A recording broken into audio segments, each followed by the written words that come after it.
নমস্কার, আমি রাখি। বড়দের জানাই প্রণাম আর ছোটদের জানাই অনেক ভালোবাসা।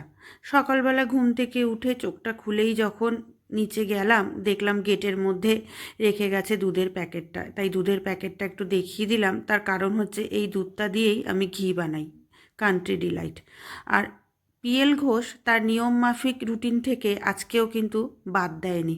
আগের দিন রাত্রিবেলায় বাজারটা নিয়ে এসেছিল আমার সুবিধার জন্য। সকালবেলায় টিফিনটাও তো করতে হবে, তা কী টিফিন করব ভাবতে ভাবতে ভাবলাম একটা নতুন ধরনের আইটেম একটা বানাই। শীতকালে বেশ ভালোও লাগবে। সুজির ছিলকা বানিয়েছিলাম। আর সবজিগুলো কালকে রাত্রিবেলায় তোলা হয়নি বলে সেই জন্য সকালবেলায় বার করে ব্যাগের থেকে একটা একটা করে গুছিয়ে ফ্রিজের মধ্যে রাখলাম। আর কারি পাতাটা দেখেই একটু মাথাটা গরমই হয়ে গেছিলো। দেখে মনে হচ্ছে বিক্রি হচ্ছিল না, তাকে মনে হয় গছিয়ে দিয়েছে। এরমই করে গো মানুষটা, যে যা বলে সেটাকেই সুন্দর করে গুছিয়ে আর তার কথাটা বুঝেই বাড়িতে নিয়ে আসে। ভোলা মন যে, ওই জন্য সবজিগুলো তাই বারো করে ফেললাম একটা একটা করে।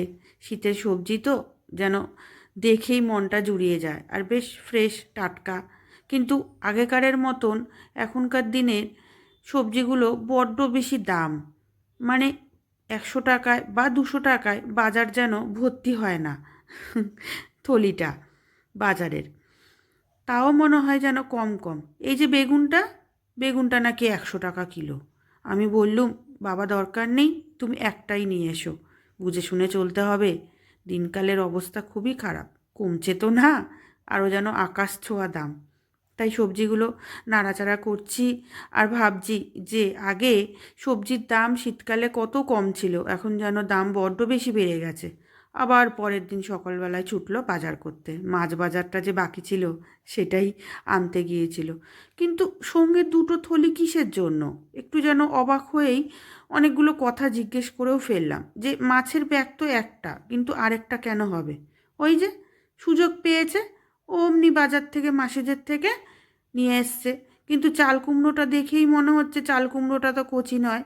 এই চাল কুমড়ো দিয়ে হাঁসের মাংস খায়, কিংবা চাল কুমড়োর বড়ি করে।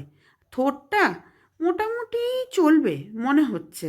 তবে পেঁপে নিয়ে আসেনি। পেঁপে দিয়ে থোড় দিয়ে রান্না করলে বেশ কিন্তু খেতে হয়। আর এনেছে বিলেতি আমড়া, চাটনি খাওয়ার জন্য।